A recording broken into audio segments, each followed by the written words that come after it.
Saudações, boa noite, sejam todos bem-vindos a mais uma edição do programa A Semana, aqui na MBC com Salomão Moiana, sempre assim, todos os domingos, trazemos aqui, Salomão Moiana faz análise daquilo que foram os principais temas da semana, e nesta semana, este domingo também não será diferente. Salomão, boa noite. Antes de avançar para o fim do tema da semana que escolheu, as redes sociais não reagiram bem aos seus comentários da semana passada, então estamos muito diferentes por aí. Parece que há uma polarização, quer dizer, o Salomão não critica o governo nesse dia. Não, é preciso explicar às pessoas que nós não temos aqui um contrato para criticar o governo. Nós criticamos o governo, não a todos, o governo é chefiado pelo presidente. Nós criticamos sempre que haja assuntos apropriados para tal. Nós não estamos aqui a fazer oposição ao governo, nem estamos a fazer trabalho do governo para os outros. Portanto, há de ser normal, numa semana sermos bastante críticos, noutra semana nem tanto, dependendo dos assuntos em debate. Se houver um assunto que cria condições para a gente criticar o governo, nós estamos na linha da frente para tal. Exatamente. Portanto, então ficam aqui os esclarecimentos, as redes, principalmente os comentários. Desta vez parece que o Salomão já recebeu, já está com essa forma de ver as coisas. Mas vamos avançar, Salomão. Nós ultrapassamos isso há muitos anos. Aliás, nunca fomos dessa linha. Nunca vivemos de receber e não receber. Sempre nós recebemos, sempre. Mas não recebemos dinheiro para falar, dinheiro para não falar. Exatamente. Então, nós não somos desses grupos que fazem por encomendas, que criticam alguém por encomendas ou batem pessoas por isso. Nós não somos desses. Exatamente. Agora, tenho um ponto da semana. Sim. É a participação de Moçambique no 4º Encontro Internacional de Financiamento ao Desenvolvimento, que teve lugar em Sevilha, Espanha, que a delegação de Moçambique foi encabeçada pelo próprio chefe de Estado. Foi uma ocasião especial para discutir e assumir o compromisso de financiar o desenvolvimento a nível global. É um encontro das Nações Unidas, é o 4º do gênero e, portanto, penso que foi muito bom que o novo presidente de Moçambique tenha estado e tenha sido parte do compromisso de Sevilha, que é um compromisso para o desenvolvimento, para o financiamento ao desenvolvimento, em que as grandes nações e as próprias Nações Unidas se comprometeram com um determinado nível de financiamento aos países em vias de desenvolvimento, nos quais inclui-se Moçambique. Portanto, penso que foi muito positivo Moçambique estar lá e presenciar de perto, sobretudo nesta altura que estamos no arranque de uma nova administração política e econômica no país. Arrancar com os compromissos que globalmente se assumem em relação ao nosso país, penso que é uma coisa positiva. E é isso que eu queria destacar neste primeiro tema. De facto, foi muito participado. Sim, foi bastante participado. O secretário-geral das Nações Unidas. Exato, e depois os encontros bilaterais com o Banco Mundial, com o FMI. Multilaterais e de financiamento. Exatamente. Exato. Salomão, esta semana também fica marcada, essa semana que terminou, no último sábado, fica marcada também pelo retorno da violência armada na cidade de Maputo. Estamos a falar aqui de uma série de assassinatos na via pública. Alguns são alegados agentes do Cernic, outros alegadamente são pessoas envolvidas no crime organizado. Qual é a análise que faz com relação a esta situação? Estamos a falar aqui de violência à luz do dia. Por exemplo, essas pessoas não estão a ser assassinadas à noite, é na via pública, em espaços extremamente movimentados, e as pessoas estão a ser mortas e não se consegue localizar as pessoas envolvidas nisto. Bom, eu até queria dizer uma coisa interessante. É que a violência em Moçambique nunca parou, nunca deixou de existir. Sempre somos um país extremamente violento.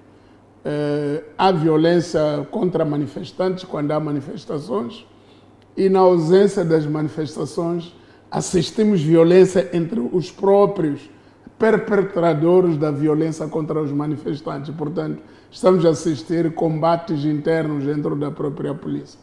Mas isso tem acontecido ciclicamente. Sempre que há uma nova administração política no país, ou sempre que entramos naquilo que os políticos chamam novo ciclo de governação, há muito sangue que se derrama no princípio. É só lembrar em 2015, por aí, o Gilles Sestac morreu em março de 2015, várias outras pessoas morreram, houve muitos baleamentos. Espancamentos também. Espancamentos também. Exatamente. E eu penso que já é normal entre nós, mas não devia ser normal. Agora, o que é que se diz sobre essas mortes todas que estão a acontecer? Sobretudo aquelas que estão a acontecer dentro da polícia.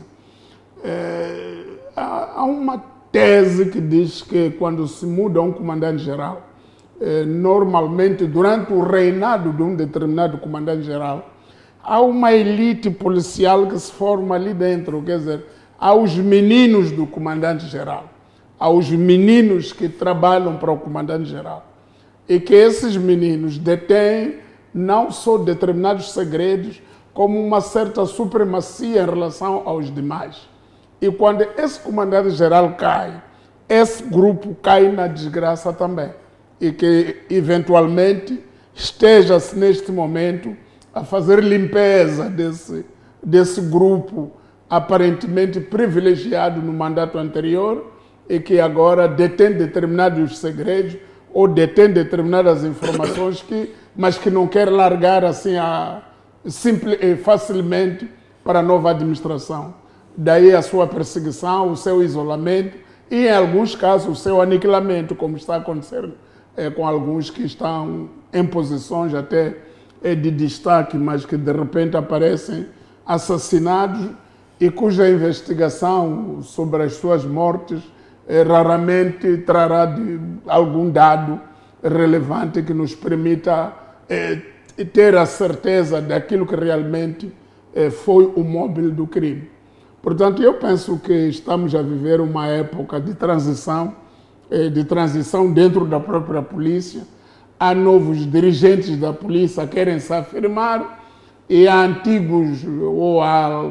antigas alianças, antigas lealdades que urge destruir e que a forma que eles encontram, infelizmente, tem sido através desse tipo de matanças.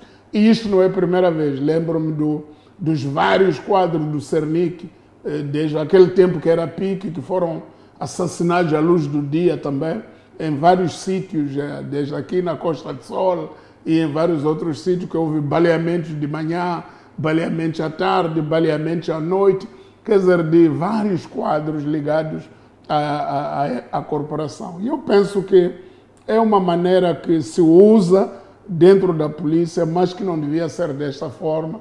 Devia termos uma polícia totalmente profissional e que a substituição, a sucessão dentro das chefias ou das hierarquias dentro da polícia não implicasse derramamento de sangue de cidadãos, porque ao fim do dia essas pessoas que estão a morrer são pais de famílias, são esposos de pessoas e são parentes de muita gente que dependia eventualmente daquilo que eles faziam como seu trabalho e que de repente caem na desgraça simplesmente porque há perseguições no serviço.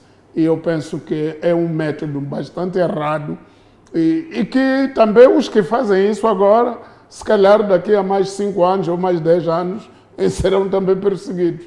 Então é um ciclo vicioso de violência e penso que urge estancar isso. E ouvi uma informação segundo a qual o ministro do Interior garantiu que brevemente vai se pronunciar sobre os resultados das investigações sobre esse tipo de crimes. Oxalá se pronuncie o mais cedo possível e oxalá diga a verdade daquilo que ele tem apurado ou das circunstâncias reais em que essas pessoas estão a ser ceifadas. Porque não fica bem. fala-se que a maior parte dessas pessoas que estão a ser assassinadas são pessoas ligadas à investigação, só estão dentro do CERRIC ou dentro da própria estrutura da polícia, são órgãos de investigação, essas brigadas, DIO e companhia que andam lá dentro. Qual deve ser o papel, digamos assim, da política para impedir que, de facto, o Ministério do Interior não seja transformado, digamos assim, no altar de assassinatos, como estamos aqui a assistir? Isso também tem repercussões do ponto de vista da imagem do país. Estamos numa altura, fala aqui de que é uma nova administração que pretende mostrar que é um país aberto ao investimento, um país seguro e, obviamente, quando chega um investidor no hotel, logo liga a televisão, vê pessoas que estão a ser assassinadas a sangue frio, de manhã, na rua. Isso não abona para nenhum investidor achar que esse país é seguro. Não. Como é que nós fazemos? Como é que nós, a política, porque eu acredito que a política é que deve resolver isto.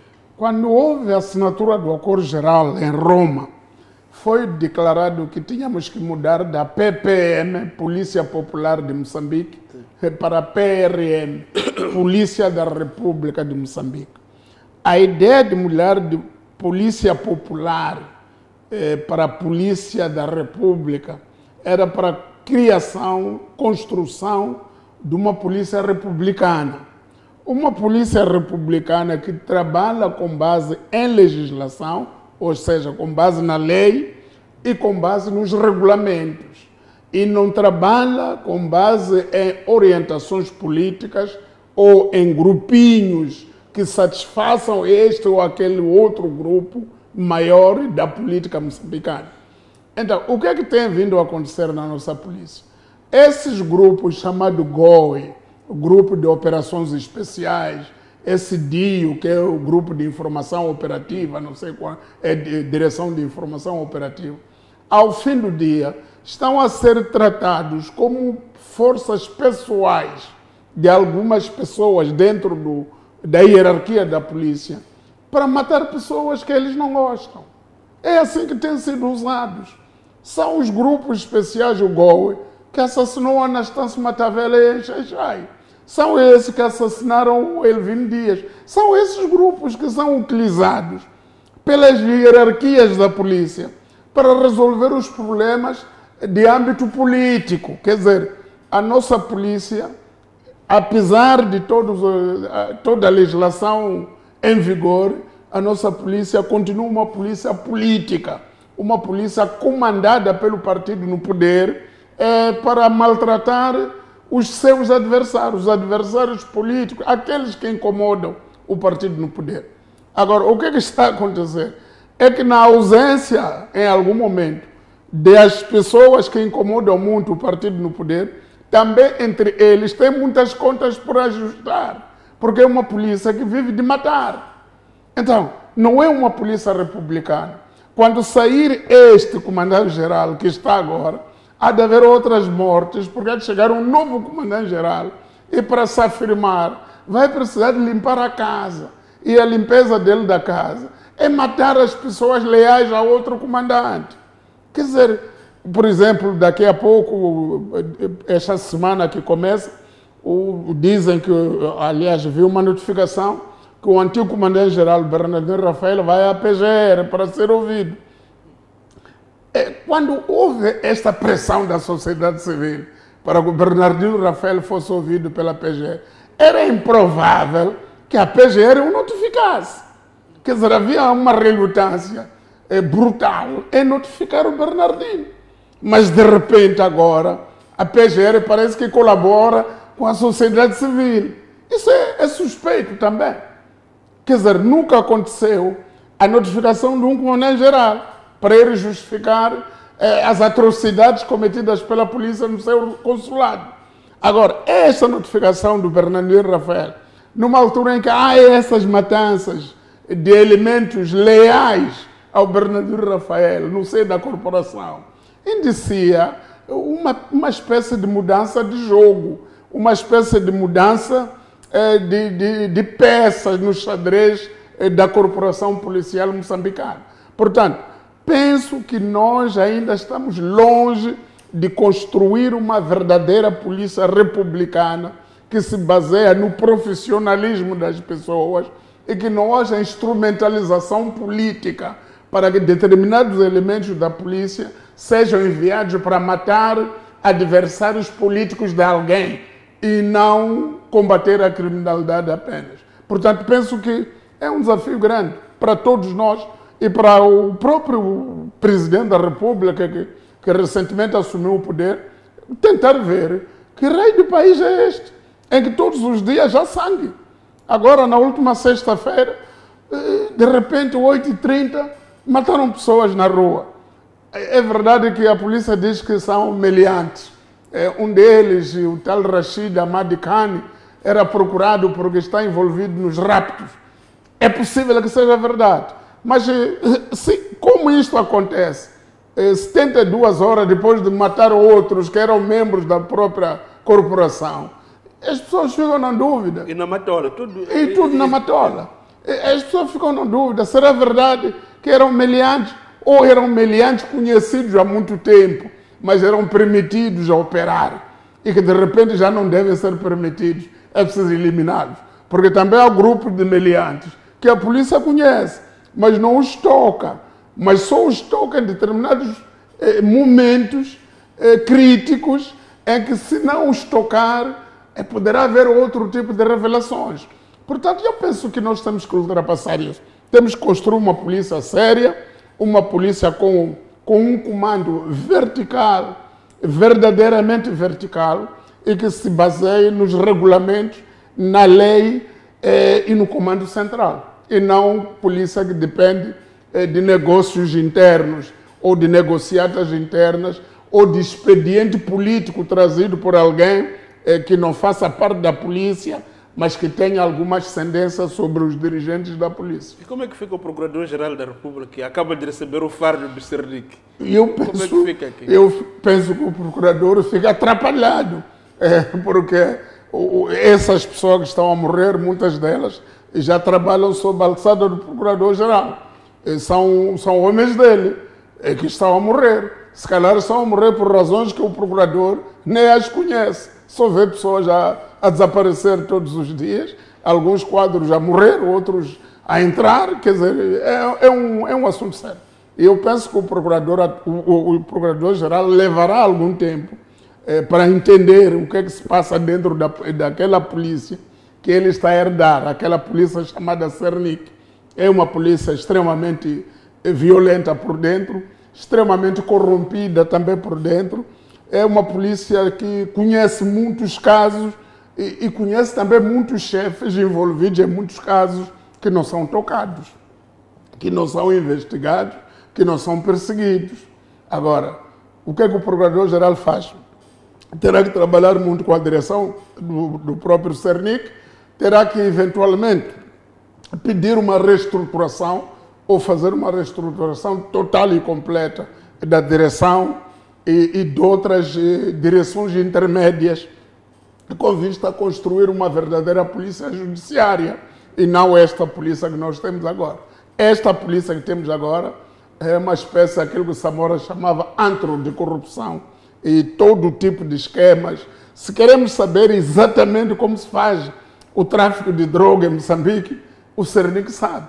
Mas pergunta ao Cernic por que não combate. Vai dizer que não combate porque isto posso pisar calos a um chefe. Quer dizer, isto não pode ser assim. Então, toda a criminalidade em Moçambique tem uma explicação dentro da própria polícia. Agora, é preciso haver coragem que nunca houve. Todos os dirigentes dizem que vão reestruturar a polícia, mas o máximo que fazem é colocar um comandante-geral. Um comandante-geral que também não está isento dos problemas que a polícia tem, porque também é um comandante-geral que vem da mesma polícia. Então, e também traz os negócios que já fazia, onde estava, para dentro do nível central. Se era comandante provincial, traz os negócios que fazia na província, ele como comandante provincial, para o nível central. E traz os seus elementos da província para dentro. E retira os elementos que encontrou aqui, ou para a província, ou baleando-os para desaparecerem do caminho dele, para trabalhar à vontade. Portanto, isto é um faroeste. E qual seria o papel do Serviço de Informação e Segurança do Estado? Tem também uma nova direção perante essa situação. Há um clima de medo, mesmo aqueles que nós somos agentes do Cernic, estamos aterrorizados. Estamos todos aterrorizados. Claramente. E eu penso que aqui não é apenas o papel do CIS, nem o papel de que... Este é o papel, o comandante-chefe tem uma coisa chamada comando conjunto. O famoso comando conjunto das dívidas do curso. Não, continua a haver. O comando conjunto é um comando... órgão. É um órgão que continua a haver. Eu penso que este assunto tem que ser tratado a nível do comando conjunto. É preciso haver um trabalho muito profundo dentro das forças de defesa e segurança no seu todo. Porque as armas que estão a ser utilizadas, primeiro pelos bandidos, para matar a população, são armas retiradas da polícia. 2, as armas que estão a ser utilizadas para matar os agentes da polícia são também armas retiradas pelas forças de defesa e segurança. E pronto, eu penso que nós temos que, a nível do comando conjunto, o comandante-chefe tem que sentar com as hierarquias e, se possível, fazer uma reestruturação mais profunda a esse nível e depois descer para o comando operativo, continuar a reestruturação e descer para as bases e organizar a casa, porque nós, da maneira como estamos, não há ninguém que esteja seguro.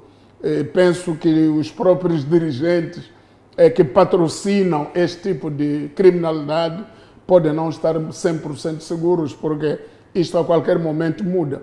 E esses polícias que estão sendo utilizados para esse tipo de criminalidade, quando bebem por aí, contam muitas coisas que as pessoas só não dizem em público porque não tem provas, mas eles contam, eles explicam, até dão pormenores. Quem é que matou o fulano? Quem é que matou o fulano? Onde é que estava?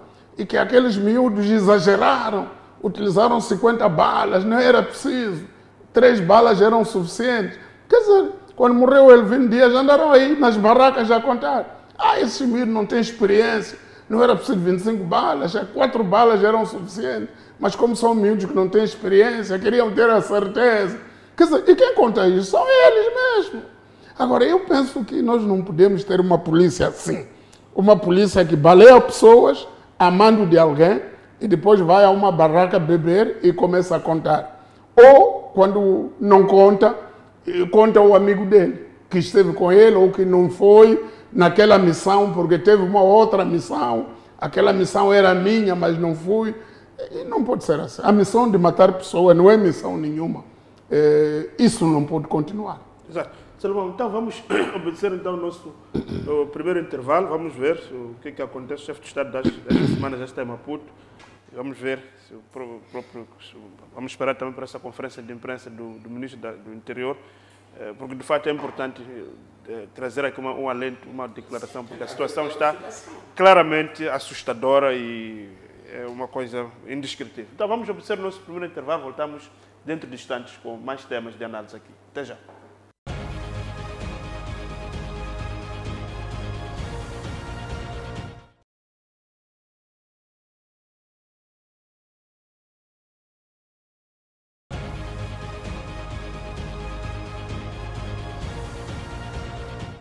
Boa noite, estamos de volta para a segunda parte do programa Semana com Salomão Moiano. Salomão, esta semana também passada fica marcada por este insólito de um CEO da nossa LAM que viaja alegadamente ao Botsuana para tratar de assuntos de aviões e volta de lá já como CEO, como PCA da companhia aérea do Botsuana. E depois, pronto, parecia um fake news quando começou a notícia, mas depois houve a confirmação. É verdade que os novos acionistas vieram colocar água à fervura, dizer que não, vão obrigar o tal CEO a ser exclusivo, né? Mas houve uma declaração também muito forte do antigo PCA da LAM, do Dr. Teodoro Wata, dizer claramente que numa situação dessa nada restava senão correr com esse senhor. Eu também sou mais a favor da última versão. Quer dizer, mostrou falta de seriedade, mostrou falta de dignidade para assumir aquilo que se esperava dele. E criou-se uma grande expectativa à volta dele e que ele mais ou menos parecia a panaceia que vai resolver os problemas da LAM aqui em Moçambique. e de repente, afinal, o mesmo elemento, na minha maneira de ver, está à procura de vários empregos, está à procura de juntar algum patrimônio para a vida dele. Quer dizer, ganhar na LAM, ganhar na Air Botswana. E se calhar, mas também quando tu recebes um currículo, por exemplo, aqui na MBC TV, você recebe o currículo de um jornalista, quer ser jornalista, e ele em 5 anos já foi repórter, por exemplo, ou membro de 15 redações. É competência ou falta de seriedade? Quer dizer, como é que você, em menos de 20 anos, já trabalhou em todas as companhias do mundo? Já esteve aqui, já esteve na Air Atlantics, já esteve não sei aonde. Se calhar é o Elon Musk da aviação. Não é. O guru. É que se ele fosse alguma dessas grandes companhias, iam retê-lo para ficar lá, para continuar a fazer sucesso. Agora, nós nem analisamos, nós aqui ainda temos que fazer muita coisa. Nem analisamos, basta ser um estrangeirozinho, aparece aqui, mostra o currículo, já esteve aqui, já esteve. Esteve lá fazer o quê? O que exatamente fez? E por que saiu tão rápido dessas companhias todas, em menos de 20 anos ou em menos de 15 anos, já trabalhou em todo o mundo? Só faltava trabalhar em Moçambique e no Botswana. Então não pode ser assim. E eu acho que é preciso termos aqui uma certa ponderação para analisarmos, porque da mesma forma que há crápulas aqui entre nós, há crápulas a nível internacional. Há gajos que andam aí no mundo a aldrabar pessoas, sobretudo países incautos como Moçambique, e vender um currículo bem pintado, com muita experiência aqui, experiência acolá. Mas de repente, ele em menos de 5 anos já andou em várias companhias. Por quê? Por que essas companhias não gostariam de o reter, ficar com ele por mais tempo, de modo a triplicar o sucesso que ele alegadamente faz nessas companhias? Então, isso é uma coisa. Outra coisa, também quando nós produzimos um contrato com ele, temos que ser sérios a nível contratual. Quer dizer, esse contrato é preciso que diga logo que nós contratamos esse sujeito em regime de exclusividade. Agora, como é que, se calhar isso foi descurado, é por isso que ele aparece já a dizer outra coisa. Mas mesmo assim, só o facto de ele ter compromisso com a LAE e depois logo aparecer noutra companhia, mesmo que não esteja escrito que é em regime de exclusividade. Sem informar a sua entidade. Sem informar a LM. Isso já demonstra que não é sério. E eu acho que o que as empresas, o que a LM tem que fazer, o que o Conselho de Administração da LM devia fazer, na minha opinião, era aquilo que o Dr. Teodoro Watt disse. Correr com ele, bom, Teodoro Watt não disse correr com ele, disse obrigá-lo a ressarcir a empresa. Mas eu diria mais, correr com ele e obrigá-lo a ressarcir a empresa. Mas ele disse que tinha que se revogar o contrato com ele. Exato. E obrigar a pagar ele por danos de danos, que não há condições, danos de imagem, não há condições de confiança. Exatamente, não há. Ele quebrou a confiança, não é certo. Mas uma outra versão, uma outra dimensão de avisão que eu compartilhei, obtive através de uma troca de correspondência com o Chafi Sidat. O Chafi Sidat é o idil de Marraquém. Ele a perguntar assim, e eu também indigno-me na mesma linha, ele a indignar-se nas redes sociais, a perguntar, mas será que em 50 anos ainda precisamos de andar a procurar esses miúdos que saíram dali lá fora? Quer dizer, precisamos de um país inteiro de 30 e tal milhões de habitantes ajoelhar-se perante um estrangeiro para lhe pedir, para ele reestruturar uma companhia que nem conhece. Quer dizer, ele não conhece a LAM, não conhece a realidade moçambicana. Bom, eu já cá comigo estava a pensar o seguinte, o Zé Belmiro entrevistou aqui o José Viegas, entrevistou agora Marlene Manavi, que foi também CEO da LAM. Eu estava a pensar o seguinte, não é possível juntar esses, José Viega, Marlene Manavi e outras pessoas que passaram, e Teodoro Watt também foi PSA, juntá-los para eles formaram um comitê para selecionar uma pessoa em Moçambique para ser CEO da LM. Ou será eles mesmo uma task force, né? Mas eles que conhecem aquilo até... Foram lá 30 anos. Exatamente. Não é possível juntar essas pessoas que nos parecem bastante reputadas. Colocá-las ali e dizer, ilustres, resolve o problema da LM. E nós queremos uma solução. Se vocês não estão disponíveis porque têm outros compromissos, pelo menos vocês contribuam para nos indicar o caminho. Qual é o caminho? Um conselho consultivo. Nós estamos aqui a aprender todos os dias sobre a mesma coisa que alguns já sabem. Não faz sentido. Estamos a aprender a mesma coisa que já aprendemos. Este país comemorou 50 anos no mês passado. 50 anos depois, você ainda depende de um estrangeiro para vir organizar uma empresa aqui no país. Não faz sentido. Agora, que o estrangeiro venha pedir emprego, sim, até pode ser admitido para trabalhar. Pode ser diretor comercial, pode ser diretor técnico, pode ser outra coisa. Mas que não venha aqui até nos colocar de joelhos, todos nós, um país inteiro, andar atrás de um estrangeiro. Não faz sentido isso. Isso não faz sentido. Isso é a nossa pequenez, é a manifestação da nossa pequenez aos 50 anos de idade. Quer dizer que nós acumulamos anos e não crescemos. Porque quem cresce não pode fazer uma coisa dessas. Quer dizer, eu lembro-me nos tempos do presidente Samora Machel. Aqui não havia moçambicanos que sabiam conduzir MiGs. Eram russos de um lado para o outro, búlgaros, não sei quantos, coreanos, norte-coreanos. O presidente Samora Machel mandou selecionar miúdos. Saíram jovens daqui, das escolas, alguns do grupo 8 de março. Foram mandados para a Rússia, foram mandados para a Ucrânia, foram mandados para vários países. Uns anos depois já eram eles os pilotos de MiGs. Agora, como é que nós... Os Manhendes, o grupo dos Manhendes, o João Jamal, outros, voltaram aqui com uma perícia tal, que andaram aqui no país, voaram e aguentaram a guerra, a voar com os MiGs. Agora, como é que nós, de repente, já não formamos ninguém? E na área de gestão, é tão impossível formar um indivíduo que saiba gerir bem uma companhia aérea. Que tipo de gestão é essa?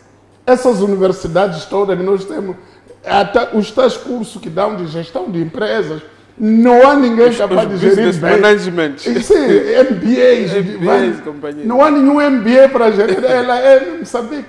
Isso é grave para um país. E eu penso que isso revela a nossa pequenez aos 50 anos. E numa situação que, por exemplo, o engenheiro Pô Jorge, que esteve aí na LEA, agora está a brilhar na Etiópia, que é a maior companhia de África. Mas como é que este salto aqui foi tanto maltratado no seu próprio país? Agora é um guru da Etiópia. É isso, pá.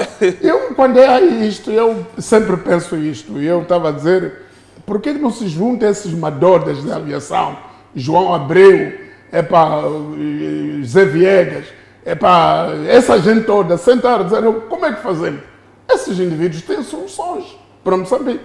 Se calhar ninguém os consulta. Se calhar todos pensam que eles não valem nada, já estão ultrapassados. Porque há novas coisas, é preciso novidades. Mas sem se basear na experiência deles, que conseguiram sustentar uma companhia ao longo dos 50 anos, eu penso que não teremos grandes soluções à frente. Teremos soluções aventureiras. Esta solução que se conseguiu de obrigar 3 empresas a imiscuir-se nos assuntos dela aparentemente... Parece que está a arrastar também o INSS para isso. Exatamente. E essas empresas que eram fortes, tinham superávit, de repente podem vir a ser deficitárias por causa da drenagem de recursos que vão ter por conta de participar na LM. Eu acho que nós temos que encontrar uma solução, sobretudo a nível da administração da LM. E eu penso que isso não é impossível. Essas pessoas que nós mencionamos aqui têm conhecimento suficiente. Se não são eles sabem quem é que pode ser. E eles podem indicar um caminho mais fácil e, se calhar, menos oneroso para o erário público. Porque neste momento ela tem esse CEO, de certeza é pago a um peso de ouro. Exatamente. E tem uma outra empresa consultora que está na compra dos aviões. Exato. Que também vai ser paga. Eu acho que é preciso sairmos dessa. E essa questão que nós temos, o Salomão falava de como é que...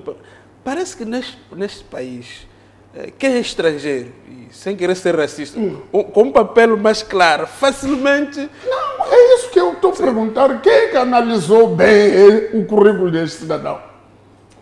Basta dizer que eu estive na Euroatlântica, estive, não sei, na Bósnia. Fala inglês. Fala inglês, não sei quando. Então, ele é bom, rodou o mundo. Rodou por quê? Por que não ficou bem numa empresa? O engenheiro Viegas ficou 24 anos na LM. Como é que ele não consegue ficar nem 2 anos numa empresa? Entra aqui, sai, entra ali, sai. Então, quer dizer, ele coleciona isso. É currículo. Tudo mete no currículo. Esteve aqui, esteve aí a fazer o quê? E por que saiu dessas empresas todas? Eu penso que falta uma análise mais profunda sobre e há um outro dado, Salomão, que me chegou também. Essa nova gestão desse senhor e essa tal empresa recorreram. Primeiro temos aquele Boeing, que é operado por uma tripulação moçambicana, isso não é o problema. Mas recorreram, por exemplo, ao aluguer de aviões de tripulação sul-africana. Tem uns aviões neste momento que ajudam a estabilizar as operações da LER.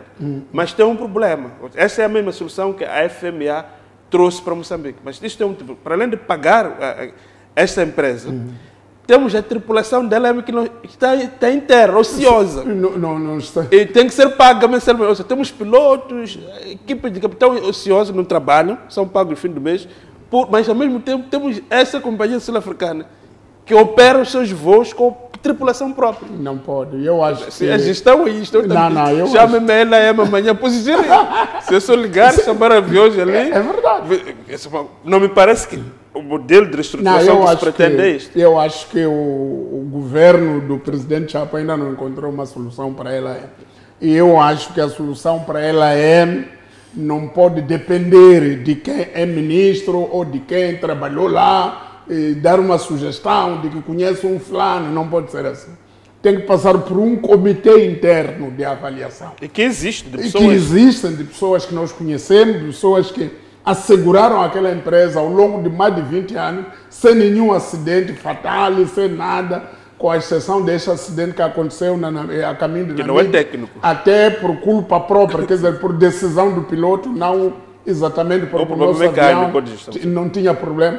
Então, eu penso que nós temos uma empresa que tem um determinado perfil, que urge valorizar esse perfil. E não é o senhor Dani Condi que quer vir valorizar isso. Se nós, os próprios moçambicanos, não sabemos quem é que pode tomar conta daquilo, quem é que pode melhorar a empresa, não é um estrangeiro qualquer que chega aqui, fala inglês, conforme disseste, mostra um currículozinho que andou em 20 anos ou em 10 anos, já andou em 40 empresas. Isso não diz nada. Isso não diz nada. E eu teria dúvidas em admitir um indivíduo, um técnico, que em pouco tempo trabalhou em 40 empresas. Por quê? Por que você precisa de trabalhar em tantas empresas? É muito bom. As empresas, a tendência das grandes empresas a nível mundial é a retenção dos talentos. A retenção do talento é uma das ferramentas grandes na gestão dos colaboradores. Quer dizer, não largar os melhores saírem. Como é que você, de repente, trabalhou, depois aqui em Moçambique é o melhor, tem que ser o CEO? Não pode ser assim. Eu acho que nós estamos errados e devemos nos corrigir. E a forma de corrigir que eu dou como sugestão é juntar os madodas da aviação civil que temos aqui dentro. Temos João Abreu, temos José Viega, temos Marlene, temos até aqueles outros, mesmo outras pessoas que passaram por lá, o doutor Teodoro, o doutor Jack, todos esses indivíduos que passaram pela EM têm uma opinião a dar sobre quem que pode gerir a nossa empresa. Não é qualquer pessoa que chegou de avião aqui, mentiu aqui, depois saiu, no fim de semana arranjou um contrato num hotel e depois... não pode ser assim. Isso até é perigoso, do ponto de vista da segurança. Humilha o país, né? E não só humilha, como também coloca o país numa instabilidade. Do ponto de vista da segurança, esse indivíduo pode vender o país. E do ponto de vista da segurança do Estado, é perigoso ter um indivíduo desses. Como é que um indivíduo desse a gente confia? Confiou a partir de quem? Isso pode ser matéria para o Sr. José Pacheco começar a perguntar. Como é que nós confiamos neste indivíduo? Confiamos a partir de quê? Está-se dizendo que o José Pacheco trabalha com este elemento. Que trabalhe para saber, apurar também o que é isto, porque isto pode ser perigoso Esta linguagem, para a segurança. tem que se trabalhar com Esses condições. indivíduos podem vender o país, não pode ser assim. Eu acho que temos que mudar a abordagem, não pode ser esta. Basta ser estrangeiro, ele é bom, por quê? Porque é estrangeiro, não? Não pode ser assim. Então vamos avançar para o terceiro e último tema desta semana. Acho que o caso ela é um caso mesmo que exige uma intervenção muito mais séria do que esta que temos estado aqui a ver, de JEPs, precisamente isso é uma abordagem política. Eu acho que ao mais alto nível, o próprio chefe de Estado, acho que ele tem que liderar esse processo. Parece que aqui está-se a brincar com dinheiros públicos que fazem falta a outros setores. Exatamente. A terceira questão, a terceira opinião que o Salomão escolheu, esta situação dos impactos do encerramento da USAID de Moçambique, quando o Trump e o Musk falavam dos dojis, pensávamos que era brincadeiras. Isto tem efeitos muito sérios. Estamos a falar quase cerca de 2.500 cidadãos moçambicanos que trabalham para a USAID ou para organizações financiadas diretamente pela USAID, que vão para a rua, vão perder emprego.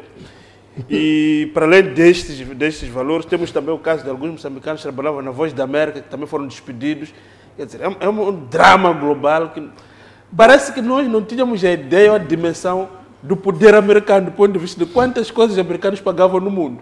Não. E nós andávamos aqui em teoria de os americanos estão a acabar. Estamos a perceber agora que só com a USAID, que tinha cerca de 70, 80 bilhões de orçamento por ano, essa retirada está mesmo a estremecer setores muito sérios da nossa economia. Em todo o mundo. Em todo o mundo. Yeah. E eu acho que as pessoas não sei se não aprendem. Uma vez, acho que foi em 1991, eu entrevistei o general Maboto, o falecido Maboto. A dado momento eu perguntei, general, Zimbábue pode atacar Moçambique? Ele disse sim. Zimbábue é amigo de Moçambique, mas não é amigo. Não existe países amigos. Os países têm interesses. Se o Zimbábue notar que os seus interesses estão a ser ameaçados por interesses de Moçambique, pode atacar. E muita gente aqui em Moçambique andou a pensar que os americanos são amigos de Moçambique, que a América é amigo de Moçambique. Não há isso de países amigos. Não há. A América tem interesse em Moçambique, Moçambique tem interesse nos Estados Unidos da América. No dia em que um país sentir que os seus interesses estão a ser beliscados por outro país, ele rompe. Chegou uma administração nos Estados Unidos totalmente diferente daquelas anteriores todas, que toleraram ajuda externa. Só dizem, vamos cortar. E toda a gente lá dentro bateu palma. Nós começamos a chorar.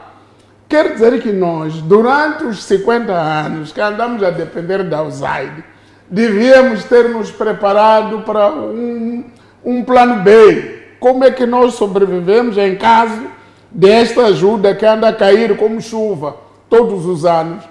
Em caso dela for cortada, como é que ficamos? Mas nunca nos preparamos. Nós dormimos na sombra da ajuda, dormimos no conforto dos dólares americanos. E hoje foram cortados. Estamos todos a chorar. Aquilo que o Trump fez agrada os pagantes de impostos americanos. Eles ficam felizes, porque já não pagam a outros países. Porque aqueles são os contribuintes americanos. É chegada a hora da América parar de financiar governos em lugares remotos. Exatamente. Governos disfuncionais em lugares remotos. Exatamente. Sim. Então, eu penso que, ao mesmo tempo que dói, e dói muito, ver pessoas ficarem desempregadas e, eventualmente, ver hospitais que vão ficar sem medicamentos e, eventualmente, haverá pessoas que hão de morrer por causa da falta de medicamentos, da falta de ajuda, mas, ao mesmo tempo, é responsabilidade de cada país cuidar dos seus cidadãos e não ficar à espera que os seus cidadãos vão ser cuidados pelos americanos. Então, é nossa responsabilidade cuidar dos moçambicanos. É responsabilidade dos americanos, do governo americano, cuidar dos americanos em primeiro lugar. E se o dinheiro que tiver para cuidar dos americanos não chega porque dá dinheiro a Moçambique, ele vai cortar em Moçambique para dar aos americanos. Então, é isso que nós temos que entender. É isso que os nossos governos, não sei porquê, deviam ter entendido há muito tempo. Ir criando uma base alternativa interna para resistir a esse tipo de situações, porque sempre há onde vir. Mesmo aqueles outros países, por exemplo, os países nórdicos, os tais like-minded group, que pagam não sei quanto, também um dia vão cortar. Já começaram a cortar alguns. Todos vão cortar. Dinamarca, Suécia. Sim, esses países têm prioridades internas e lá dentro tem partidos políticos extremistas. E que, por exemplo, Portugal Portugal está a um passo de cortar. Um partido que nasceu em 2019 em Portugal, agora é o segundo partido mais votado. O Chega. E se o Chega chega ao poder, acabou. Essa ajuda nossa, a bolsa de estudo, Portugal, o meu filho está em Portugal, vai sair. E depois vamos ficar como? Então, nós temos que criar alternativas aqui. O nosso país é este. Boa escola tem que ser aqui. Bom hospital tem que ser aqui. Tudo tem que ser aqui, não ficar dependendo dos outros. E Portugal consegue fazer, já fez 6 eleições em 8 anos. 6 eleições, quer dizer, praticamente 2 eleições em cada ano. Daqui a pouco, este governo tomou posse, foi eleito agora no dia 18 de maio. Depende muito do Chega também. Sim, e está pendente do Chega. O Chega é que é o líder da oposição. Se o Chega zangar, o governo cai. E a gente não sabe o que acontece com novas eleições em Portugal. Pode haver novas eleições e o Chega passar para o governo, ser o primeiro-ministro, o governo do Chega. Então, nessa altura, vamos começar a chorar. Agora, Portugal introduziu uma política de imigração muito violenta. E está a cortar e está a expulsar pessoas. Mas nós estamos ainda, o meu filho, se conseguir ir a Portugal, eu vou ficar bem. Não! Nós temos que investir na escola em Moçambique. Temos que investir na saúde de Moçambique e acabar com essa história de que o estrangeiro é que vai cuidar de nós. Quem deve cuidar de nós somos nós. Agora, se não conseguimos isso, agora eu pergunto, por que temos governo? Temos governo para fazer o quê? Só para ir fazer comícios? Para falar em público, dizer que o país está a andar, mas o que está a andar é ajuda externa? Não. O governo é que deve criar as melhores condições para os moçambicanos. Então, o Trump é maluco, sim, é um grande maluco, eu nem gosto dele. Mas é maluco deles. Eu também quero ver os meus malucos a fazer o trabalho aqui. Trump é maluco bom para os americanos. É um gajo que não tem protocolo, não tem diplomacia, é um gajo esquizofrênico, sim, mas é presidente dos Estados Unidos. Agora, nós aqui o que é que fazemos? E tem dinheiro dos contribuintes americanos. E nós como é que fazemos? Está-se a falar de grandes contribuições. Sim. Os americanos são felizes com ele porque cortou várias ajudas que andavam aí fora. Então está a direcionar esse dinheiro para construir uma classe média muito forte nos Estados Unidos e fazer grandes... Reindustrializar o chamado MAGA, né? Exatamente. Make Então, eu penso que é mau o que está a acontecer. A queda da Usaida afeta muitas pessoas. De classe média alta. Aqui em Moçambique afeta milhares também de pessoas. Mesmo nos Estados Unidos afeta todo o setor burocrático que vivia disso, do funcionalismo público americano. Fica muito gravemente afetado. Mas para nós... tínhamos que ter o plano B. Agora era a altura de acionar o plano B. Mas há quem diz também, por exemplo, com relação à questão dos chamados fundos para a saúde, a dizer que, bom, é verdade que havia muitos fundos para a saúde, é verdade, mas também ali havia muita mamata, usando o português brasileiro, em que parte dos fundos, a maior parte era para arrendamento de escritórios caros, viagens, formações que nunca terminam, salários gordos, ou seja, aquilo que de facto chegava para assistência ao cidadão lá no posto era muito pouco. Ou seja, a burocracia. A burocracia americana, sim. A corrupção americana e a nossa local foi exportada para os países sim, africanos e outros países do mundo. E os países também entraram dentro do esquema, em que de tanta ajuda prometida ou desembolsada teoricamente para ou anunciada para um determinado país, chegava por aí 30%, 40% máximo.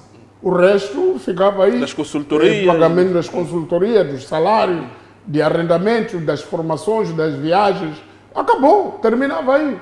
Agora, o medicamento em si, o tratamento, a coisa lá, chegava, mas a conta-gotas. Dizia aquela antiga embaixadora da União Africana nos Estados Unidos, a Aricana, que o USAID nunca ajudou ninguém. O USAID nunca... Mostra-me um país onde a USAID resolveu o problema da pobreza. Não há. O que aconteceu? Houve uma cooperação.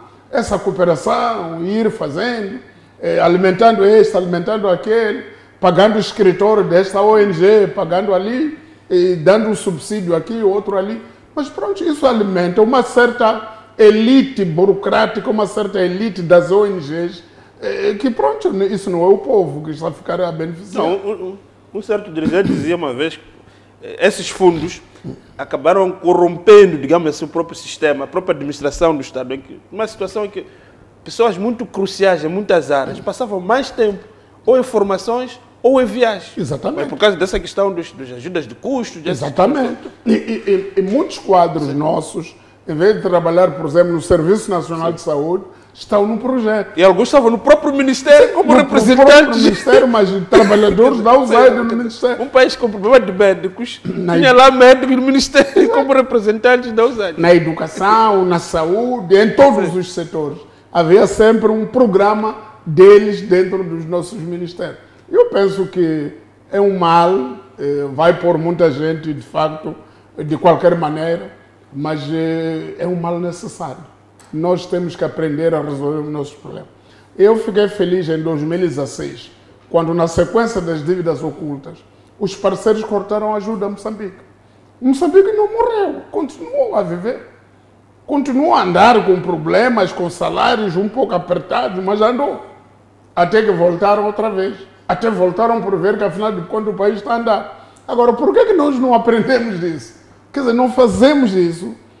Saber que o país, o responsável por este país andar, somos nós, não há outra pessoa. Se o outro vier, muito bem, bem-vindo, mas não fiquemos dependentes dele. Exato, Salomão. Muito obrigado. Não ficaram aqui os seus comentários da semana. Então, o novo encontro fica marcado para o próximo domingo. E para si, caro telespectador que nos acompanhou, boa noite. Muito obrigado pela sua audiência. Nós voltamos no próximo domingo. Até lá.